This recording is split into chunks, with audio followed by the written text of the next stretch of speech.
Salut à toutes et salut à tous, bienvenue dans cette nouvelle vidéo sur la chaîne C'est mon avis.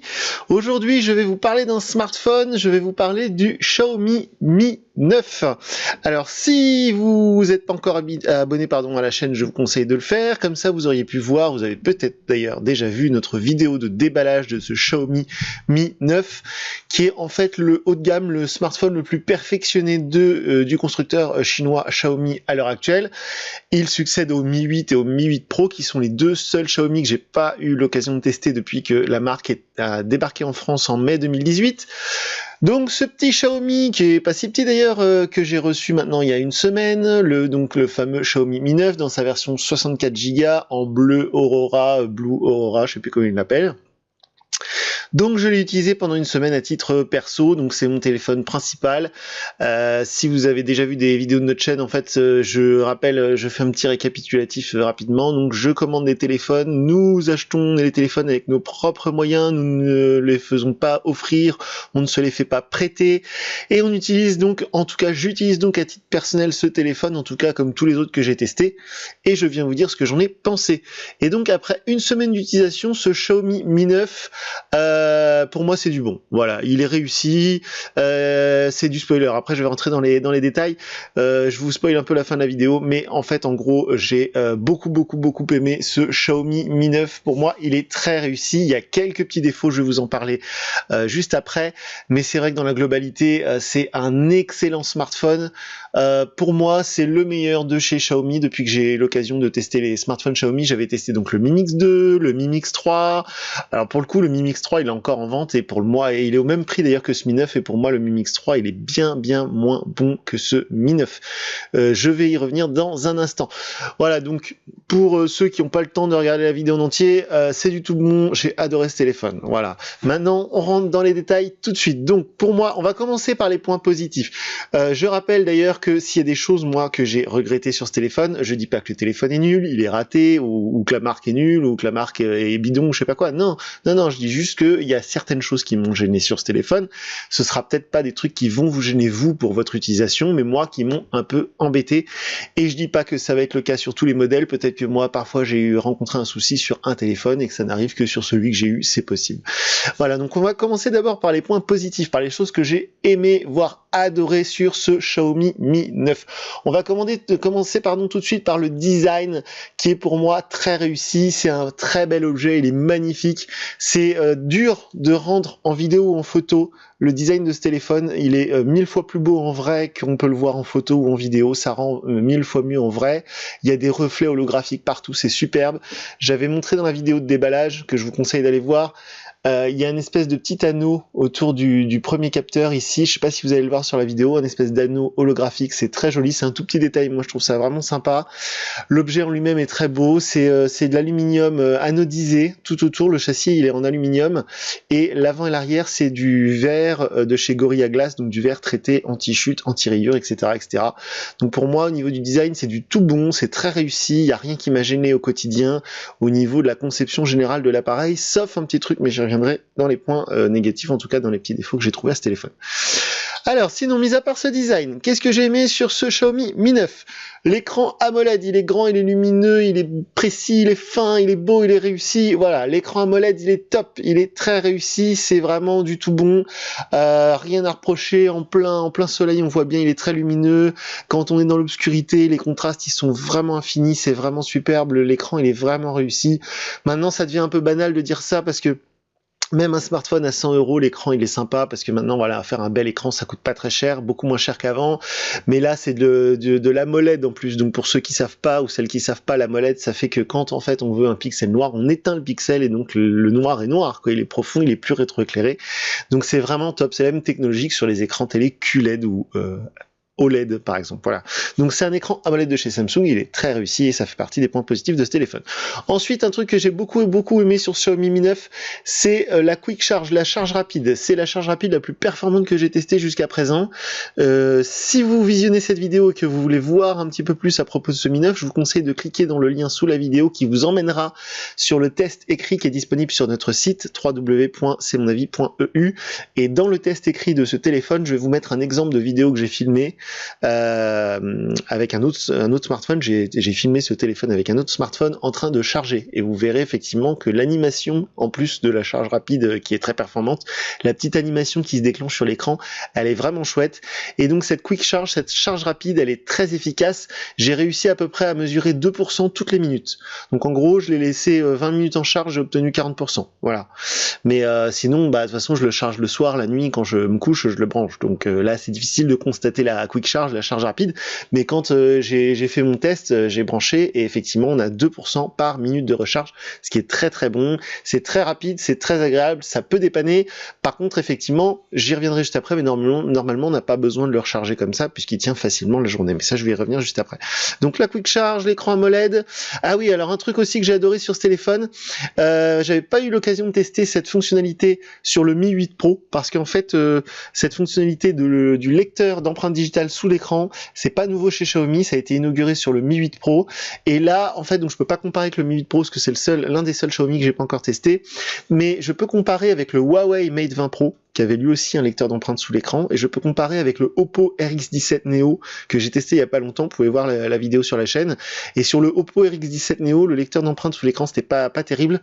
Là, pour le coup, c'est très très performant, ce lecteur d'empreintes digitales sous l'écran, ça marche vraiment à tous les coups, ça marche très bien, et j'ai été agréablement surpris que, ça y est, Xiaomi maîtrise si bien cette technologie, surtout à ce prix-là, parce que le Huawei Mate 20 Pro que j'avais testé chez Huawei, donc, ça marchait aussi très bien, mais il coûte 1000 €. Enfin, il coûtait 1000 €, il a un petit peu baissé depuis. Là, ce Xiaomi Mi 9, on le trouve à 499 €. Donc, le lecteur d'empreintes digitales sous l'écran, c'est vraiment chouette à ce prix-là, et ça marche vraiment très bien. Aussi, et c'est un lien avec le lecteur d'empreintes digitales, c'est qu'il y a la reconnaissance faciale sur ce Xiaomi Mi 9. Alors, ça faisait partie des choses que j'avais reproché à son grand frère, le Mi Mix 3. Je m'étais fait insulter dans les commentaires parce que tout le monde disait oui, mais il suffit de mettre la région Hong Kong et comme ça tu peux profiter de la fonctionnalité reconnaissance faciale. Alors moi, je suis pas du genre à faire des bidouilles. J'achète un téléphone et je l'utilise tel que tout le monde va l'utiliser, donc je vais pas faire des bidouillages dans les réglages pour obtenir telle ou telle fonction. Là, ça y est, maintenant Xiaomi nous propose à nous aussi français, on va dire, la reconnaissance faciale, et ça marche très bien.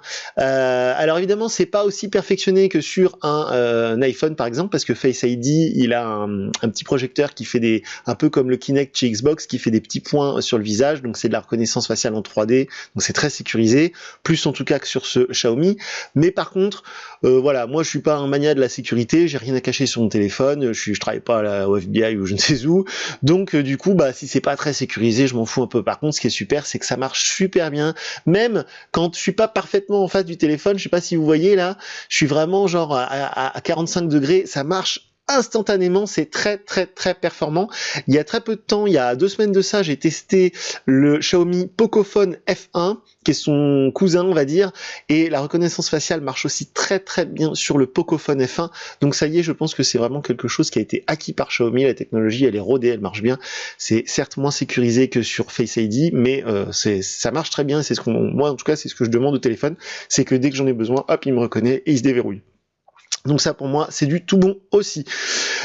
Ensuite, on va parler un petit peu des choses qui fâchent, mais avant ça, je vais vous parler encore de 2 petits trucs que j'ai trouvé vraiment cool sur ce Xiaomi Mi 9.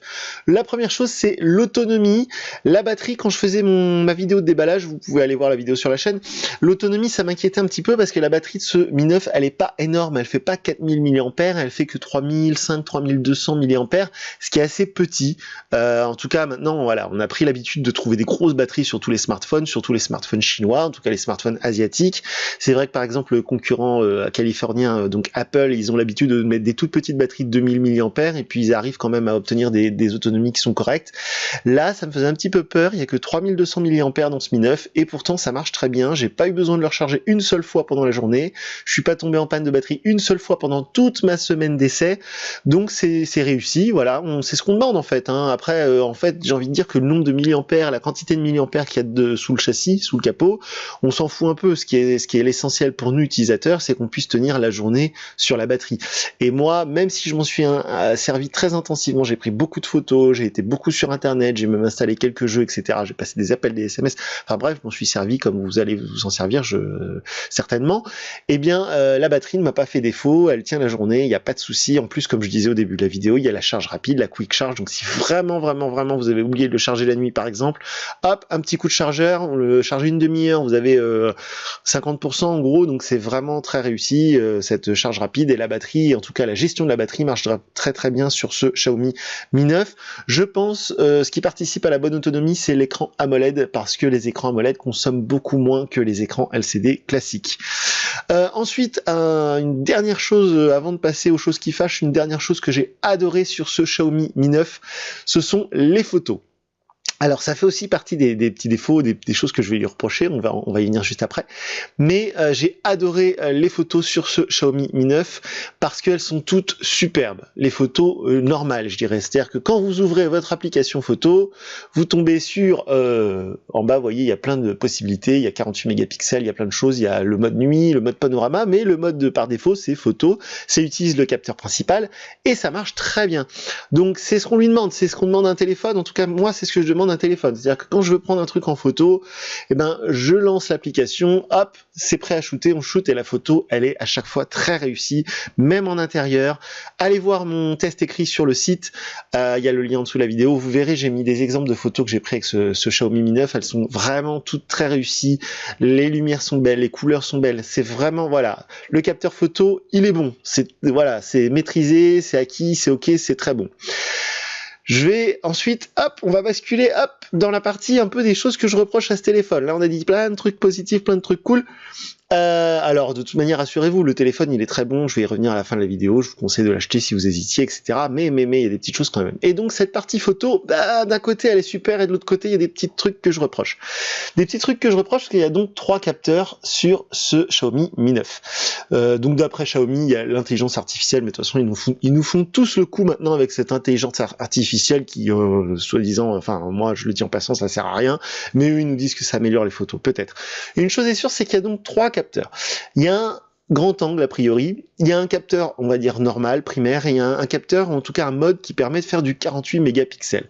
Alors le 48 mégapixels c'est quelque chose qu'on retrouve sur le Xiaomi Redmi Note 7, un téléphone qui coûte 2 fois moins cher que celui-ci, puisqu'il est proposé à 199 €. J'ai fait le test il y a pas longtemps et le Xiaomi Redmi Note 7, il est fantastique pour le prix qui coûte 199 €, c'est du tout bon, et l'appareil photo 48 mégapixels justement, il est très bon.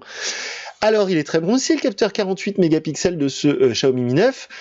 Comme je le disais un instant, toutes les photos que j'ai prises avec ce téléphone étaient superbes, très réussies, colorées, belles, lumineuses, etc.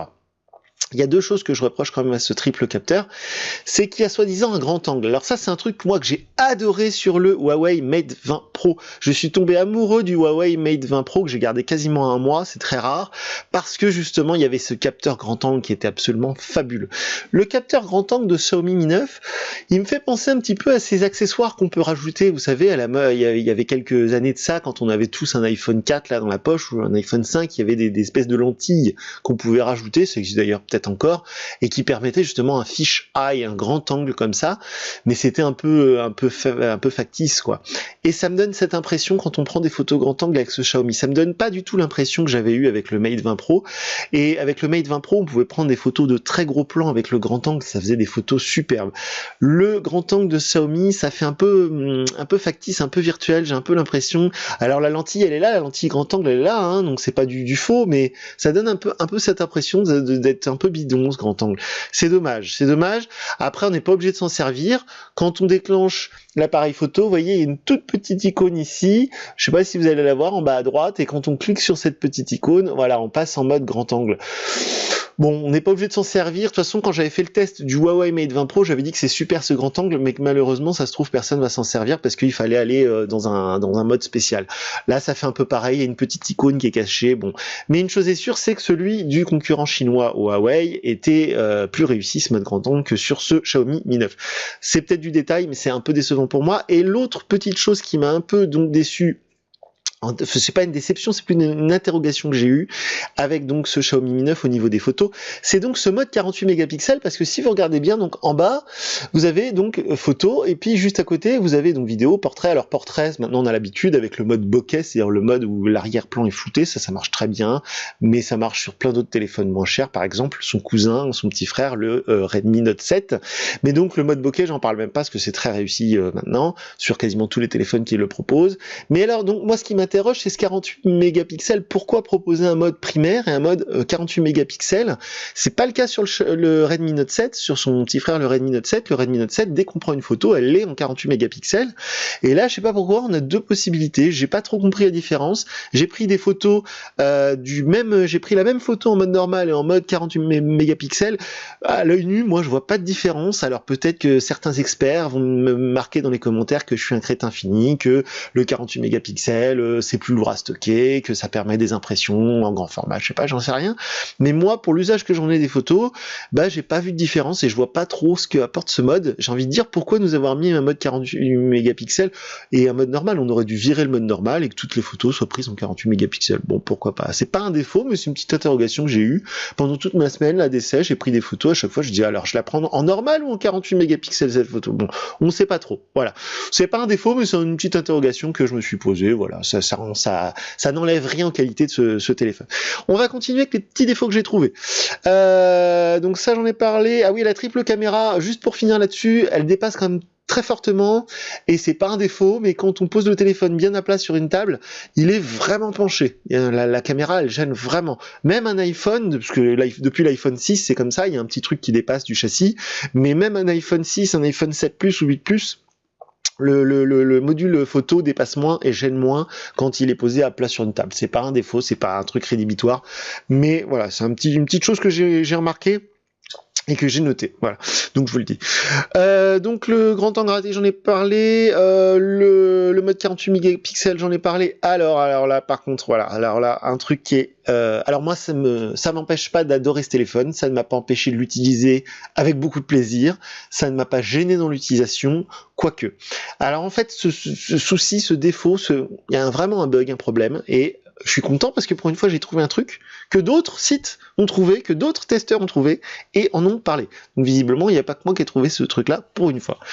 C'est le problème de la 4G. Alors en fait, pour être très clair, avec une carte SIM, il capte très bien la 4G, les débits sont très bons, il n'y a pas de problème, ça marche bien partout. Moi je suis chez Soch, donc chez Orange, donc j'ai la 4G partout, ça marche bien, zéro problème. Par contre, moi j'ai deux cartes SIM, une pro, une perso, donc quand je teste des smartphones Android, généralement je me mets deux cartes SIM dedans pour voir justement comment sont gérées les deux cartes SIM.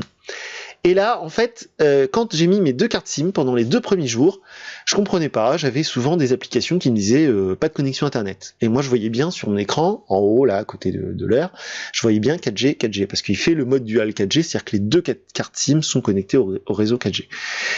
Donc ça m'est arrivé à plusieurs reprises, et puis bon, bah, j'habite un peu la campagne, je me suis dit bon, bah, ça se trouve il y a un problème sur le poteau Orange, sur le réseau Orange aujourd'hui, voilà. Et puis un jour, j'étais en terrasse avec mon ami, et puis là, il y a quelques jours, on mangeait, elle est aussi chez Orange, chez Soch, et puis je lui dis, est-ce que t'as un souci avec ta 4G? Elle me dit non, pas du tout, moi ça capte très bien, elle était sur internet, donc... Et moi... au même moment, mon application, je sais plus, Instagram ou je sais plus laquelle, me disait pas de connexion internet. Je dis c'est quand même bizarre cette histoire. Donc j'ai désactivé l'une des deux cartes SIM et à partir de ce moment-là, plus de soucis de 4G. Voilà, ça marche très bien. Donc voilà, alors le problème aussi, c'est que depuis que j'ai déballé ce téléphone depuis une semaine, j'ai eu une mise à jour qui était dispo au bout de 5 minutes que j'avais allumé le téléphone. Mais depuis ça, j'ai eu 0 mise à jour. Mais j'ai eu plusieurs notifications comme quoi une mise à jour était disponible. Donc c'est un peu bizarre, et quand je clique sur mise à jour disponible, le truc me dit pas de mise à jour disponible. Un peu bizarre, enfin bref. Tout ça pour dire que ce problème de 4G, je pense que c'est purement logiciel, je pense qu'une mise à jour pourrait rattraper ce petit souci, mais quand j'ai une notif avec marqué mise à jour dispo, je clique dessus et ça me dit pas de mise à jour dispo. Donc je sais pas où en est Xiaomi, un pas en avant, un pas en arrière. Bref, une chose est sûre, c'est que si vous comptez utiliser ce Xiaomi Mi 9 avec deux cartes SIM, préparez-vous à avoir des petits ennuis de 4G. Moi pour ma part, j'ai désactivé l'une des deux cartes SIM, enfin en tout cas je l'ai enlevé de l'appareil, je l'ai mis dans un autre téléphone, et depuis j'ai zéro problème, la 4G ça marche très bien partout. Voilà, donc ça, c'est un défaut, c'est un truc vraiment embêtant que j'ai rencontré. Je pense que c'est pas lié à ce modèle précisément, je pense que c'est un problème logiciel. Mais à voir si c'est réglé par dans le futur. Et surtout, je pense qu'il y a très peu d'entre vous qui utilisent deux cartes SIM à la fois. Voilà. Il paraît que certains utilisateurs rencontrent des problèmes avec une carte SIM. Moi, ça n'a pas été le cas. Pour continuer sur les petits soucis que j'ai rencontrés, enfin les petits soucis, les trucs que je lui reproche un tout petit peu, c'est que par exemple, alors je le montrais, j'étais surpris même de voir ça dans la vidéo de déballage quand j'ai déballé le téléphone, c'est que comme d'habitude, donc sur la tranche principale, on a le bouton de volume et le bouton on-off. Et sur l'autre tranche, on a donc le tiroir SIM, comme d'habitude, et un petit bouton en plus. Je me suis demandé à quoi il servait. Je me suis dit, ça sert peut-être à déclencher l'appareil photo. Non. Quand on appuie sur ce petit bouton, on a Google Assistant qui se déclenche. Alors, je vois pas du tout l'intérêt parce que depuis les dernières mises à jour de MIUI, qui est donc le système d'exploitation de chez Xiaomi, donc l'interface Xiaomi qui rajoute par-dessus Android, donc depuis les dernières mises à jour MIUI, on peut dire OK Google. Et OK Google, ça marche même quand l'écran est verrouillé, même quand le mot de passe, il y a un mot de passe, etc. Vous faites OK Google, vous pouvez lui demander des trucs. C'était pas le cas avant. Par exemple, sur le Mi Mix 3 que j'ai testé, j'étais très fâché parce qu'on pouvait pas faire OK Google. Ça a été corrigé sur les dernières versions. Donc ce bouton, pour moi, ne sert à rien. Parce que même le téléphone étant verrouillé, même si vous avez un code, une empreinte, ce que vous voulez, vous dites OK Google et ça se déclenche. Donc pour moi le bouton il sert à rien, mais bon pourquoi pas. Donc il m'a pas gêné ce bouton, mais pour moi je vois vraiment pas l'intérêt. Ensuite, et j'en ai plus que pour quelques minutes, dans les petites choses que je peux reprocher à ce Xiaomi Mi 9, vu que c'est un très haut de gamme, en tout cas un haut de gamme, en tout cas le meilleur téléphone Xiaomi actuellement, si vous allez dans la boutique Xiaomi, vous dites bonjour, je voudrais ce qui se fait de mieux chez vous, ils vont vous vendre ça, voilà, bon. Et il n'y a pas de stéréo, alors c'est peut-être parce que la bordure est extrêmement fine, alors je m'explique pour ceux qui savent pas, la stéréo, ce qui fait quand vous avez le téléphone en mode portrait, comme ça, quand vous regardez, paysage, pardon, quand vous regardez une vidéo sur YouTube ou quand vous jouez un jeu, le son il sort ici, mais il sort aussi de l'autre côté, sur le haut-parleur qu'on utilise pour les appels.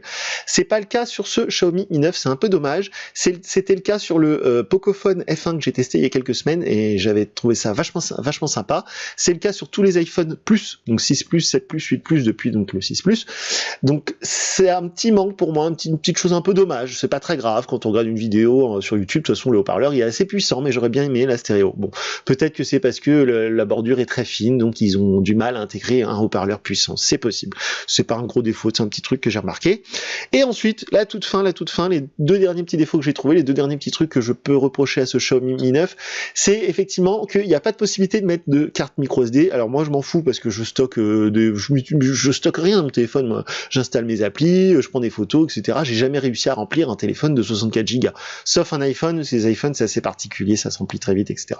Mais sur les smartphones Android que j'ai eu, j'ai jamais réussi à me retrouver coincé avec 64 Go. Mais bon, apparemment il y en a certains qui aiment bien voir des gigas, donc là on peut pas rajouter de carte micro SD, c'est un peu dommage. Dans le tiroir SIM, il n'y a que la possibilité de mettre deux SIM, il n'y a pas possibilité de mettre une carte SD, même si vous mettez qu'une seule carte SIM. Moi ça m'a pas gêné, mais c'est un petit truc que j'ai remarqué. Et enfin, alors là, comme d'habitude, il y en a plein qui vont me dire mais de toute façon, mais moi je m'en fous, je prends pas ma douche avec mon téléphone, bla bla bla bla. Oui, ok, mais les Xiaomi sont toujours pas étanches. Franchement, on est bientôt en 2020, ce serait le temps de s'y mettre, les gars. Franchement, tout le monde arrive à faire des téléphones étanches maintenant. Bon, les iPhones, on n'en parle pas, ça fait maintenant au moins 4 ans qu'ils sont étanches. Dès que vous partez sur du Huawei un peu de gamme, ils sont étanches, etc., etc. Franchement, ce serait vraiment bien. Même le futur Oppo, tout le monde dit qu'il va être IP67 ou IP68. Donc Oppo c'est chinois, hein, c'est le concurrent de Xiaomi. Donc voilà, le futur OnePlus, pardon. Donc voilà, donc c'est un peu dommage, toujours pas de certification IP, et malgré qu'il n'y a pas de certification IP, donc pas d'étanchéité, il n'y a plus de prise jack. Donc d'habitude, la logique veut que s'il n'y a pas de certification IP, donc s'il n'y a pas d'étanchéité, bah au moins on nous colle une prise jack, au moins le téléphone il est pas étanche, mais au moins il a un trou en plus, quoi. Là, il est pas étanche, et en plus il n'y a pas de prise jack, c'est un peu ballot. Alors même moi, hein, qui utilise un casque Bluetooth, ça de temps en temps, j'aime bien brancher un truc sur la prise jack, bon là c'est pas possible. Alors il y a l'adaptateur qui est fourni dans la boîte, mais l'adaptateur, tout le monde sait que soit on le perd, soit il est pas sous la main quand on en a besoin. Donc c'est un peu ballot. Donc moi je pardonne très facilement les téléphones qui ont plus de port jack quand ils sont étanches. C'était le cas du Huawei Mate 20 Pro, c'est le cas de tous les derniers iPhones et c'est le cas de plein d'autres téléphones, hein. Les Sony haut de gamme ils sont étanches, les Samsung haut de gamme ils sont étanches. Donc voilà. C'est un peu dommage, c'est pas très grave, mais c'est un truc que j'aurais bien aimé retrouver. Alors peut-être le Mi 10, futur Mi 10 l'année prochaine ou je sais pas quand, il sera peut-être enfin étanche. Donc comme ça corrigera ce problème. Il y aura pas de port jack, mais au moins il sera étanche. Mais pour l'instant, c'est toujours pas le cas. Donc voilà, quand on fait la globalité de tout ça, quand on fait un résumé de tout ça, que penser de ce Xiaomi Mi 9? Eh ben moi, j'en dis la chose suivante. J'en dis que de tous les téléphones de la marque chinoise Xiaomi que j'ai testé depuis l'année dernière, mai 2018, qui sont arrivés en France, c'est de loin le mieux, le plus perfectionné, le plus agréable. En plus, un truc que j'ai pas précisé, mais que j'adore au-dessus de tout sur ce Mi 9, c'est qu'il est très léger. Il est très léger, ça fait très longtemps que j'avais pas testé un téléphone aussi grand et aussi léger. Moi, j'adore les téléphones légers parce que je les mets dans ma poche de jean, je mets pas de coque dessus, je les mets pas dans une sacoche ou je sais pas trop quoi. Donc, j'adore les téléphones qui se font oublier dans la poche. Et celui-ci, malgré qu'il soit grand, il est super léger. En plus, il est super solide du fait que le châssis soit en alu et tout. Donc là, niveau fabrication et tout, ça c'est top, top, top, top. Et le feeling quand vous l'avez dans la main, cet écran gigantesque que vous avez dans la main quand vous l'utilisez au quotidien, c'est vraiment super confortable. C'est un kiff d'utiliser ce téléphone. Moi, j'adore. J'ai passé des heures dessus à tel point que je me suis fait engueuler par ma copine qui m'a dit lâche un peu ton téléphone. Voilà, je crois que le dernier smartphone Android que j'ai pris autant de plaisir à utiliser, c'était le Huawei Mate 20 Pro. C'est ma référence, ça le restera, je pense, jusqu'à temps que je teste le P30 ou le P30 Pro. Mais donc ce Mi 9, voilà, à 499 €, il est pour moi imbattable. C'est-à-dire que si vous voulez mieux, faut mettre plus cher. En fait, c'est aussi simple que ça. Et même si vous mettez plus cher, par exemple, si vous partez sur le Huawei Mate 20 Pro, qui a justement un petit peu baissé, qui est vers les 700-800 € aujourd'hui, bah je sais pas si le jeu en vaut la chandelle, parce que franchement, ce téléphone fait vraiment de super photos, l'autonomie elle est top, enfin... Il est très réussi, il y a des petites choses, comme je viens de le dire, qui me gênent un peu au quotidien, c'est-à-dire qu'il est pas parfait, il y a des petites choses que j'aurais aimé corriger, mais malgré tout, chez Xiaomi, en tout cas, une chose est sûre, c'est que pour moi, c'est le meilleur. Juste un chouille devant le Pocophone F1, qui est pour moi vraiment à 300 € le meilleur rapport qualité-prix du marché aujourd'hui. Pour moi, c'est pas le Redmi Note 7, c'est le Pocophone, parce que il est très puissant, etc. Il y a plein de choses sur le Pocophone que j'ai adoré. Et là, on est un tout petit peu au-dessus du Pocophone. Donc, est-ce que c'est justifié les 200 € de plus? Oui, parce que le design, les matériaux utilisés, je veux dire, c'est pas du plastoc, c'est un superbe objet. Un truc qui est bon signe pour moi, c'est quand je teste mes téléphones, pendant la semaine d'essai, s'il y a des gens autour de moi qui se disent « Oh tiens, c'est quoi ton téléphone? Il est drôlement joli, fais voir et tout, il est sympa », c'est bon signe. Et ça a été le cas avec ce Mi 9, ça n'a pas été le cas avec le Pocophone, parce que le Pocophone, il est tout plastique, il est tout gris, il est très discret. Mais voilà, ce Mi 9, il est très beau, c'est un téléphone très réussi. Il y a peut-être ce souci de 4G là qui pourront en embêter certains, et qui pourront être un peu inquiets, parce que moi je garde les téléphones très peu de temps, mais il y en a qui le gardent 1 an, 2 ans. Alors effectivement, si on a des soucis de 4G pendant 2 ans, c'est un peu embêtant. Je pense, très honnêtement, je pense pas que ce soit le cas. Je pense que Xiaomi ils vont régler ce problème-là. Je pense qu'ils sont déjà au courant d'ailleurs, donc j'espère une mise à jour très prochaine. Et en plus, dernier petit détail, mais moi j'adore cette interface Xiaomi, donc MIUI 10. Comme d'habitude, j'ai installé le Poco Launcher. Donc si vous déballez, d'ailleurs si vous regardez la vidéo de déballage, quand on déballe le téléphone, la page d'accueil n'est pas identique à ça, parce qu'on peut installer le Poco Launcher. Un Poco Launcher, c'est une application gratuite sur le Play Store. C'est développé par Xiaomi pour le Pocophone, mais on peut l'installer sur tous les téléphones Android. Et j'adore le Poco Launcher qui rend, je trouve, les téléphones encore plus séduisants, encore plus agréables. Donc voilà pour ce Xiaomi Mi 9. Pour moi, c'est vraiment du tout bon. Allez voir mon test écrit sur le site. La note, elle est au-dessus de 9 sur 10. Donc pour moi, c'est très... Voilà, de toute façon, il est réussi ce téléphone. Il y a quelques petits détails, mais je trouve toujours des petites choses à redire sur tous les téléphones que je teste. De toute façon, sinon, ce serait pas drôle. Voilà, le coup de la 4G, ça en gênera peut-être certains. Pour l'instant, moi, ça me gêne pas, parce qu'avec une seule carte SIM, ça marche très bien. Sinon, hormis ça, les petits détails que j'ai expliqués. Mais si on devait faire un résumé, si quelqu'un me demande est-ce que tu me le conseilles, je dis oui. Voilà, en gros, c'est ça. Si vous hésitez avec un autre modèle, de toute façon, dans ces prix-là, à 500 €, vous aurez beau comparer des heures et des heures, bah celui-là, il va forcément en offrir plus, quoi. Ils sont très très forts là-dessus, Xiaomi, c'est que pour le prix, en fait, on en a toujours beaucoup plus que chez la concurrence. Donc voilà pour ce Xiaomi Mi 9. Vous pouvez échanger entre vous dans les commentaires de la vidéo juste en dessous. Moi, désormais, je ne vais plus dans les commentaires YouTube, il y a trop de bazar, il y a trop de trolls, etc. Donc si vous voulez me poser une question, ce téléphone, je vais le garder encore pendant quelques jours. Il y a déjà pas mal de personnes qui m'ont posé des questions via Twitter, via notre compte sur Twitter.